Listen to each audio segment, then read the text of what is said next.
জীবনে তো অনেক ভিডিও শেয়ার করছেন, এই ভিডিওটা দেখেন, এই ভিডিও থেকে কিছু শিখতে পারবেন। হেই আব্বা, তুমি এটা কি করতেছো? রেস্টুরেন্টে কি খাইতে আইছো না আমার মাইন্ড ডুবাইতে আইছো? কি কস বাপ, আমি কি এমন করলাম যে তোর মানিজ্য ডুববা যাইব গা? কি করছো না? এটা তোমার বাড়ি না যে তুমি প্লেটে হাত দিবা। এটা রেস্টুরেন্ট, এন হাত দিলে বেসিনে গিয়ে আদুম লাগে। আর তোমার যদি আদুয়ারি হইতো তুমি আমারে কইতা, আমি তোমার বেসিনে লইয়া দিতাম। আমি তো আর জানি না রে বাজান, যদি জানতাম তাইলে কি আর প্লেটে হাত ধুইতাম? আর আগে পরে কোনোদিন তো বাজান আমি এই বড় হোটেল আইও নাই, আইলে না নিয়ম কারণ জানতাম। জানো না দেখে কি যেমন চা তা করবা? কোনো কিছু করার আগে তো আমার জিগাইবা। ছোটবেলাতে তো এই বাসন হাত ধুয়ে দিয়ে বড় হয়েছে। আচ্ছা বাজান, তুই যেমনে যেমনে কবি আমি এমনি এমনি করবো। ওইটার জি স্যার বলেন। এই প্লেটগুলো চেঞ্জ করে দাও আর আমাদের খাবারটা দিয়ে যাও। দেখছস আমাদের সমাজের আর কি অবস্থা? পোলা মডার্ন আর বাবা হচ্ছে আদিমকালে। নিশ্চয়ই বাবা শখ করছে রেস্টুরেন্ট নিয়ে এবার লেগে, আর হ্যাঁ আন্দাজ চেষ্টা করতেছে বাবার মডার্ন বানাইবার লেগে। এটা হ্যার দোষ না, বর্তমান যুগের দোষ। এখন মানুষ ফ্যামিলির চাইতেও নিজের স্ট্যাটাসটারে প্রাধান্য দেয় বেশি।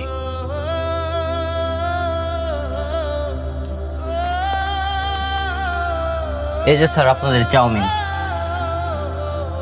আর কিছু লাগলে আমাকে ডাক দিয়েন। হেই, তুমি এটা কি করতেছো? এতক্ষণ তোমার কি বুঝাইছি? চাউমিন খেলে তো কাটা চামিচ দেখাও লাগে, হাতে খাইতেছো কি লিখিয়া? কি কস আব্বা, এন নুডলস খাইলে সামিজ দেখান লাগে? হয়, এটা চামিচ দেখাও লাগে। আর এটা নুডলস না, এটা চাউমিন। আর তোমার না কইছি কোনো কিছু করার আগে আমার জিজ্ঞাসা করবা। আচ্ছা বাবা তুই সেতিস না, আমি সামিজ দিয়ে খাইতেছি। আগে দেখো আমি কেমনে কেমনে খাই, পরে তুমি এমন এমনে খাইও।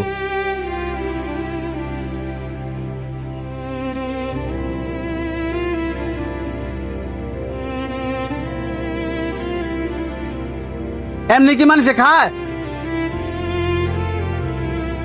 তোমার রেস্টুরেন্ট লইয়ে কি আমি ভাব করছি? ফাতুম তো তোমার যা যা কইতাছি তুমি সব উল্টা কাজ করতেছ।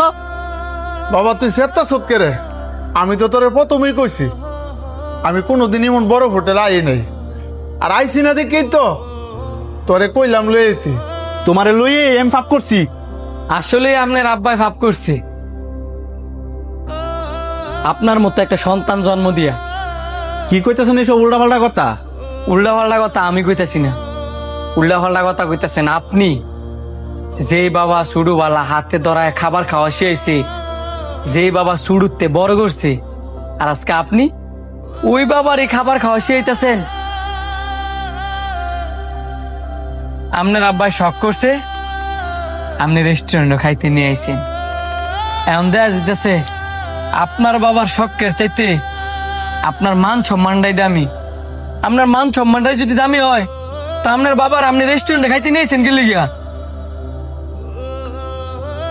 এই মিয়া, তুমি যখন ছোটবেলা তোমার বাপের কাছে শখ করতা, তোমার বাপে হাজার কষ্ট করে হইলো সেই শখটা মিটানোর চেষ্টা করছে, তখন তো উনি বিরক্ত হয় নাই?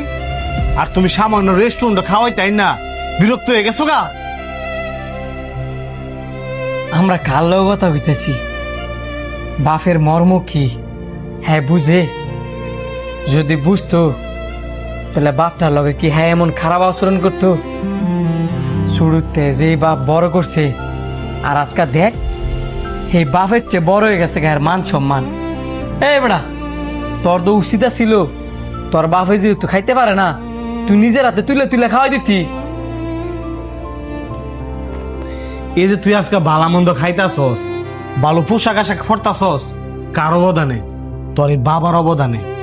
একটা ছেলে মানুষের বট গাছ হল যে তার বাবা, আর তুই এই বাবারে খেয়ে যেতেছস, ধমকাইতাছস। শোন ভাই, তোর একটা কথা কই, আল্লাহ তাআলার বিচার অনেক কঠিন। এই যে তুই তোর বাবার লগে খারাপ ব্যবহার করতাছস, আখেরাতে তো শাস্তি পাবি ওই। ভবিষ্যতে যখন তোর ফলাইব, তুই তোর বাবার লগে যে ব্যবহার করছস না, তার চেয়েও খারাপ ব্যবহার তোর সন্তান তোর লগে করব। শোন, গাছ বাচ্চা থাকতে গাছের যত্ন নে। আব্বা তুমি আমার মাফ করে দাও।